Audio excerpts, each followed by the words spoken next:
अब सबसे ज़्यादा इंपॉर्टेंट टॉपिक है वो है एंजाइम इनहिबिशन। एंजाइम इनहिबिशन में क्या होता है कि हमारे पास एंजाइम को जो होता है, एंजाइम की एक्टिविटी को वो इनहिबिट करवाया जा रहा होता है। एंजाइम की एक्टिविटी को क्या किया जाता है, इनहिबिट करवाया जा रहा होता है। अब ये हमारे पास कैसे होती है एंजाइम इनहिबिशन, ये हमारे पास 3 तरीक़ों से होती है। एक होती है जिसको हम कहते हैं कि है ना कॉम्पिटिटिव इनहिबिशन, दूसरी जिसको हम कहते हैं नॉन कॉम्पिटिटिव इनहिबिशन, और तीसरी जिसको हम कहते हैं एलोस्टेरिक इनहिबिशन। ठीक है, इसको हम एक और क्लासिफिकेशन के थ्रू भी क्लासीफाई कर सकते हैं, और वो क्लासिफिकेशन क्या है जो कि हमारे पास सत्यनारायण में लिखी हुई है। ये जो अभी मैंने बताई जिसमें हमारे पास क्या हो रहा था, कॉम्पिटिटिव इनहिबिशन हो रहा था, नॉन कॉम्पिटिटिव इनहिबिशन और एलोस्टेरिक इनहिबिशन, ये हमारे पास चैटर्जी की है।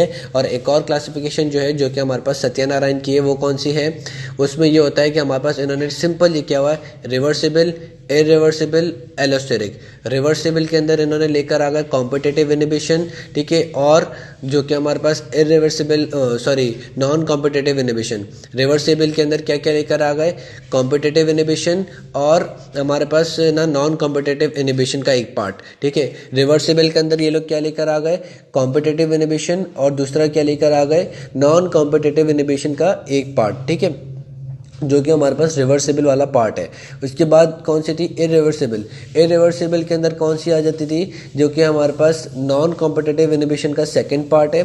ठीक है, इरिवर्सिबल के अंदर कौन सी आ गई, नॉन कॉम्पिटिटिव इनहिबिशन का सेकंड पार्ट। ठीक है, जो कि हमारे पास इरिवर्सिबल होगा। और एक और जिसको हम कहते हैं अनकॉम्पिटिटिव इनहिबिशन। याद रखना, ये अनकॉम्पिटिटिव इनहिबिशन बहुत ज़्यादा इंपॉर्टेंट है, ये चैटर्जी में नहीं है, ये सत्यनारायण में, और इसका एमसीक्यूज भी आता है। ठीक है, हमारे पास कॉम्पिटिटिव अगर हम देखें रिवर्सिबल के अंदर क्या क्या आ गया था, कॉम्पिटिटिव और नॉन कॉम्पिटिटिव का एक पार्ट। उसके बाद दूसरी कौन सी थी, इरिवर्सिबल के अंदर हमारे पास नॉन कॉम्पिटिटिव का एक और पार्ट, सेकंड पार्ट, और अनकॉम्पिटिटिव, और एलोस्टेरिक तो वही की वही है। ठीक है, तो ये हमारे पास क्लासिफिकेशन है किसकी, एंजाइम इनहिबिशन की।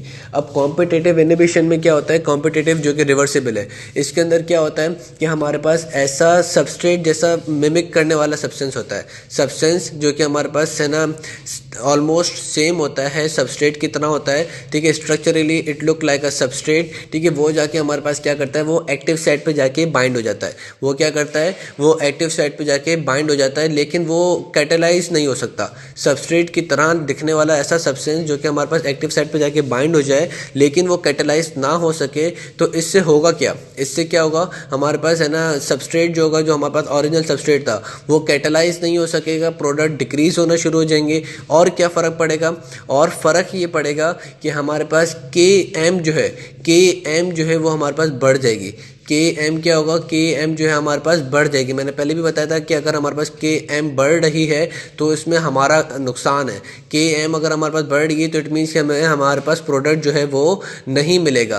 के एम अगर हमारे पास बढ़ रही है तो हमें क्या होगा, प्रोडक्ट जो है हमारे पास नहीं मिलेगा। और ये के एम क्यों बढ़ रही है, क्योंकि एंजाइम की जो एक्टिव साइड है वहाँ पे हमारे पास है ना ये एक कॉम्पिटिटिव इनहिबिटर आके अटैच हो गया है, जिससे क्या होगा कि वो अब एंजाइम को जो है वो ज़्यादा सबस्ट्रेट रिक्वायर होगा कि तब जाके वो फिर है ना क्या करेगा कि half of its maximum velocity पे पहुंचेगा और फिर रिएक्शन को कैटेलाइज करेगा। तो के एम हमारे पास बढ़ गई किसके अंदर, कॉम्पिटिटिव इनहिबिशन के अंदर। लेकिन चूंकि ये हमारे पास रिवर्सिबल है, अगर हम सबस्ट्रेट की बहुत ज़्यादा कंसंट्रेशन बढ़ा देंगे तो क्या होगा कि हमारे पास जो जो मतलब वो था ना, क्या कहते हैं, जो मिमिक करने वाला सब्सटेंस जो कि अटैच हो गया था उसके ऊपर, एक्टिव साइट के ऊपर, वो हट जाएगा और फिर अपना सबस्ट्रेट जो है वो यहाँ पर आके अटैच हो जाएगा एक्टिव साइट पे। और फिर हमारे पास बहुत ज़्यादा सबस्ट्रेट की कंसंट्रेशन बढ़ जाने की वजह से फिर हमारे पास है ना ये half of its maximum velocity से ये रिएक्शन को प्रोसीड डाउन कर देगा। उसके बाद जो हमारे पास टाइप आती है उसकी रिवर्सिबल के अंदर, वो आती है non competitive inhibition. Non competitive inhibition की जो एक टाइप होती है, जिसमें क्या होता है कि हमारे पास है ना सर्टेन मिमिक्स होते हैं, वो हमारे पास एक्टिव साइट पे जाके अटैच नहीं होते, वो हमारे पास एंजाइम सबस्ट्रेट कॉम्प्लेक्स के ऊपर भी जाके अटैच हो सकते हैं। ठीक है, ये जो मिमिक करने वाले सब्सटेंस होते हैं नॉन कॉम्पिटिटिव के अंदर, वो हमारे पास क्या होते हैं, वो हमारे पास है ना एंजाइम सबस्ट्रेट के ऊपर जब भी जाके अटैच हो सकते हैं, और हमारे पास डायरेक्टली एंजाइम के साथ भी जाके अटैच हो सकते हैं, लेकिन वो एक्टिव साइट पर अटैच नहीं होते। ये जो नॉन कॉम्पिटिटिव जो होते हैं, जो कि मिमिक करने वाले होते हैं वो हमारे पास एंजाइम में कहीं और जाके भी अटैच हो जाएंगे, और उस अटैचमेंट से होगा क्या कि वो अल्टर कर देंगे किसको, एक्टिव साइट को। जो कॉम्पिटिटिव वाले जो हैं वो क्या करेंगे, वो एक्टिव साइट को अल्टर कर देंगे। नॉन कॉम्पिटिटिव जो होते हैं वो क्या करेंगे, एक्टिव साइट को अल्टर कर देंगे।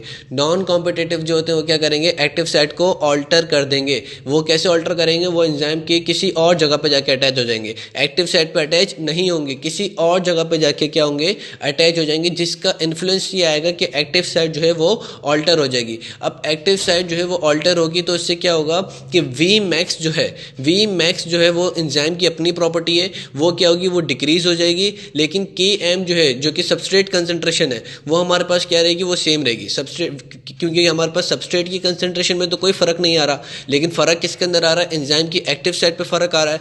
तो जिसकी वजह से क्या होगा कि वी मैक्स जो है वो डिक्रीज हो जाएगी। ठीक है, एंजाइम जो है वो अपनी हाफ ऑफ मैक्सिमम वेलोसिटी पे नहीं पहुंच सक रहा होगा, वो डिक्रीज हो जाएगी। के एम सेम रहेगी, क्योंकि हमारे पास सबस्ट्रेट की कंसंट्रेशन पे इस नॉन कॉम्पिटिटिव इनिबिशन से कोई फर्क नहीं पड़ा। ठीक है, तो हमारे पास ये याद रख लेना, नॉन कॉम्पिटिटिव इनिबिशन हमारे पास एक्टिव साइट पर अटैच नहीं होती। बाकी हमारे पास या तो ये एंजाइम सबस्ट्रेट कॉम्प्लेक्स पे अटैच हो सकती है या एंजाइम की किसी और जगह पे जाके अटैच हो सकती है। ठीक है, तो ये नॉन कॉम्पिटिटिव का रिवर्सिबल, अगर रिवर्सिबली अटैच हो रही है तो हम क्या होगा कि ये हम हटा भी सकते हैं। अगर इरिवर्सिबली अटैच हो गई है तो ये हमारे पास क्या होगा कि ये इसको हम हटा नहीं सकते नॉन कॉम्पिटिटिव की। अब इनकी एग्जाम्पल डिस्कस करनी है, वो नेक्स्ट के अंदर डिस्कस करेंगे। हम एंजाइम इनिबिशन डिस्कस कर रहे थे और हमने उसमें डिस्कस कर लिया था कि कॉम्पिटिटिव और रिवर्सिबल इनिबिशन और नॉन कॉम्पिटिटिव, जिसमें हमारे पास रिवर्सिबल और इरिवर्सिबल दोनों हमने डिस्कस किया था। ठीक है, उनकी एग्जांपल्स हम डिस्कस करते हैं, लेकिन पहले मैंने वाला सारे इनिबिशन को हम डिस्कस कर लें, फिर साथ साथ में उनकी एग्जाम्पल जो है वो बाद में डिस्कस कर लेंगे। ठीक है, उसके बाद जो हमारे पास अब इनिबिशन आती है वो आती है ना अनकॉम्पिटिटिव इनिबिशन, जो कि हमारे पास चैटर्जी में नहीं है। ठीक है, अनकॉम्पिटिटिव इनिबिशन जो कि हमारे पास वो है इरिवर्सिबल, वो है इनिबिशन। अनकॉम्पिटिटिव इनिबिशन क्या है, इरिवर्सिबल इनिबिशन है। अनकॉम्पिटिटिव इनहिबिशन क्या है, इरिवर्सिबल इनिबिशन है। अनकॉम्पिटिटिव इनहिबिशन क्या है, इरिवर्सिबल इनिबिशन है। लेकिन ये हमारे पास थोड़ा सा फर्क करती है कि ये इरिवर्सिबल तो है, लेकिन ये जो इनिबिशन करती है ना, ये करती है कॉम्पिटिटिव की तरह। पहली चीज़ क्या है कि ये हमारे पास इरिवर्सिबल है।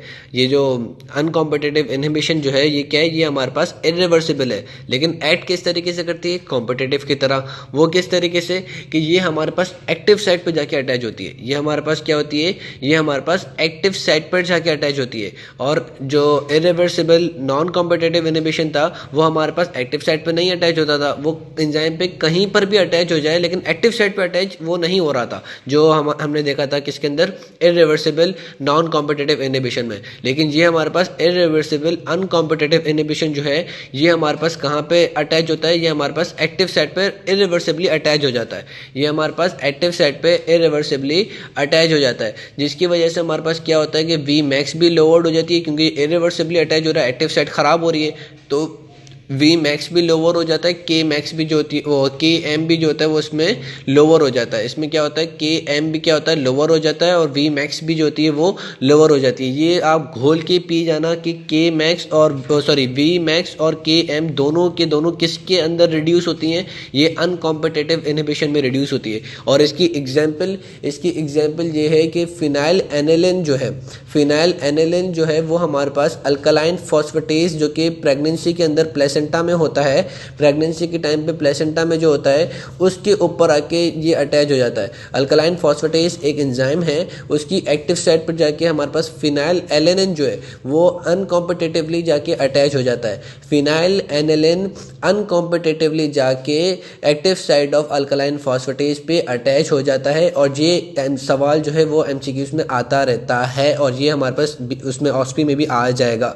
इसमें अनकॉम्पिटिटिव में क्या होगा, K max lowered, K M lowered, V max lowered, और phenylalanine is the example of uncompetitive inhibition. ठीक है, उसके बाद जो हमारे पास इनहिबिशन बची है वो हमारे पास बची है वो है सुसाइड इनहिबिशन। सुसाइड इनहिबिशन क्या है, ये हमारे पास एक इरिवर्सिबल नॉन कॉम्पिटिटिव इनहिबिशन की टाइप है, स्पेशल टाइप है। इरिवर्सिबल नॉन कॉम्पिटिटिव की स्पेशल टाइप है, यानी कि अगर ये इरिवर्सिबल है, चलो ठीक है, नॉन कॉम्पिटिटिव है मतलब कि ये हमारे पास एक्टिव साइट पर अटैच नहीं होगी। नॉन कॉम्पिटिटिव है मतलब कि एक्टिव साइट पर जाके अटैच नहीं होगी, सो हमारे पास के एम जो होगा वो क्या रहेगा, ऑल्टर नहीं होगा। के एम जो है वो हमारे पास ऑल्टर नहीं होगा, क्योंकि ये है ना एक्टिव साइट पे अटैच नहीं हो रही, ठीक है। तो हमारे पास सबस्ट्रेट की कंसंट्रेशन में फ़र्क नहीं आएगा। सबस्ट्रेट की कंसंट्रेशन पे उस वक्त फ़र्क आएगा जब भी कोई इनहिबिटर हमारे पास एक्टिव साइट पर जाके अटैच हो, ठीक है। अगर एक्टिव साइट पर अटैच नहीं हो रहा तो के एम में कोई फ़र्क नहीं आएगा। तो फ़र्क किस में आएगा? वी मैक्स में आएगा। फ़र्क किस में आएगा? वी मैक्स में आएगा। वो क्यों आएगा?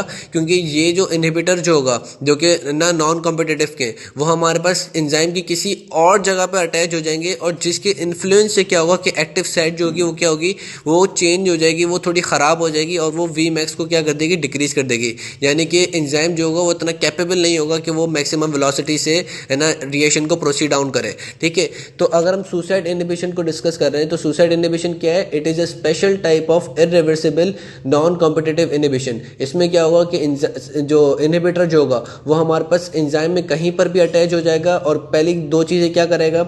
दो चीज़ें ये कराएगा कि हमारे पास है ना वो K M same, V max decrease. अब ये हमारे पास अटैच हो जाता है कहाँ पे?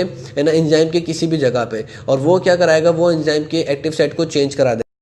हम सुसाइड इनहिबिशन को ही डिस्कस कर रहे थे, तो इसके अंदर और हमारे पास इरिवर्सिबल नॉन कॉम्पिटिटिव इनहिबिटर में क्या फ़र्क है, ठीक है। तो ये हमारे पास ये फ़र्क आता है कि पहले नॉन कॉम्पिटिटिव रिवर्सिबल वाला जो हमारे पास इनहिबिटर होता है वो हमारे पास एंजाइम के साथ अटैच हो जाता है, ठीक है। अब जब वो हमारे पास एंजाइम से अटैच होने के बाद जब वो निकल जाएगा, जब वो एंजाइम के साथ अटैच होने के बाद क्या होगा? वो निकल जाएगा। तो अब वो क्या करेगा कि जब निकला हुआ पार्ट है वो हमारे पास अब स्ट्रॉन्ग है ना पोटेंट के अंदर कन्वर्ट हो जाएगा, जो कि हमारे पास क्या कराएगा? अब जब वो अटैच होगा, अब जब वो जो कि निकल गया है, अब जब वो अटैच होगा किसके पास? एंजाइम के ऊपर, तो वो क्या कराएगा? वो इरिवर्सिबली अटैच होगा। सुसाइड इनहिबिशन में क्या होता है कि जो पहले रिवर्सिबल नॉन कॉम्पिटिटिव इनहिबिटर था, जब वो निकल जाएगा, अब जब वो दोबारा अटैच होगा तो वो इरिवर्सिबली अटैच होगा और सुसाइड फॉर्म में अटैच होगा, यानी कि वो एंजाइम को मार देगा। एंजाइम को सपोज कर लो कि एंजाइम से और कोई काम करवाएगा ही नहीं, यानी कि एंजाइम की एबिलिटी पूरी ख़त्म कर देगा, ठीक है। एंजाइम की एबिलिटी पूरी क्या कर देगा? कैटालाइटिक एक्टिविटी ख़त्म कर देगा। अब इसकी बेस्ट एग्जांपल कौन सी है? वो है एलोप्यूरिनॉल। ये ऐसा इनहिबिटर है जो कि क्या करता है कि हमारे पास है ना वो ज़ैंथाइन ऑक्सीडेज को इनहिबिट करा देता है। ये क्या करता है? एलोपेरिनॉल ज़ैंथाइन ऑक्सीडेज को क्या करता है? इनहिबिट करा देता है। ज़ैंथाइन ऑक्सीडेज क्या कराता है? हाइपोज़ैंथाइन को कन्वर्ट कराता है यूरिक एसिड के अंदर। हाइपोज़ैंथाइन को कन्वर्ट करवाता है यूरिक एसिड के अंदर। कौन? ज़ैंथाइन ऑक्सीडेज। और ये एलोपेरिनॉल क्या करता है? ये एलोपेरिनॉल उस ज़ैंथाइन ऑक्सीडेज को क्या करता है? इनहिबिट करा देता है। अब इससे इफेक्ट क्या होगा कि हमारे पास जो यूरिक एसिड बन रहा था, और यूरिक एसिड एक्सेस फॉर्म में बनता है, तो वो क्या करता है? वो एक गॉट डिजीज़ होती है वो कॉज करा देता है, जिसमें क्या होता है कि जॉइंट्स जो होते हैं वो स्वॉलन हो जाते हैं, अंगूठा जो होता है वो स्वॉलन हो जाता है, ठीक है। एक ये हमारे पास गॉट डिजीज़ हो जाती है, तो उसको डिक्रीज़ कराने के लिए हम एलोपेरिनॉल देते हैं, ठीक है। एलोपेरिनॉल जो है इसकी एग्जाम्पल जो है ये हमारे पास कॉम्पिटिटिव इनहिबिटर में भी आती है। इसकी एग्जांपल जो है वो हमारे पास कॉम्पिटिटिव इनहिबिटर में भी आती है, तो ये चीज़ याद रखना, एलोपेरिनॉल, ठीक है। उसके बाद जो है वो हमारे पास आता है एस्पिरिन, जिसको हम कहते हैं डिस्पिरिन की गोली खा लो दिमाग का दर्द सही हो जाएगा। तो ये एस्पिरिन क्या करता है? एस्पिरिन हमारे पास इनहिबिट कराता है सेंटर ऑफ साइक्लोऑक्सीजनेज पाथवे।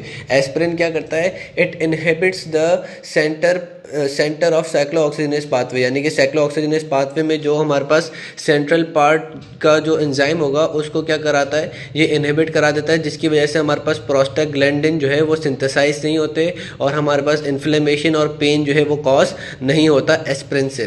उसके बाद जो हमारे पास एग्जाम्पल हैं वो काफ़ी हैं, ठीक है, वो एक साथ हम डिस्कस कर लेंगे।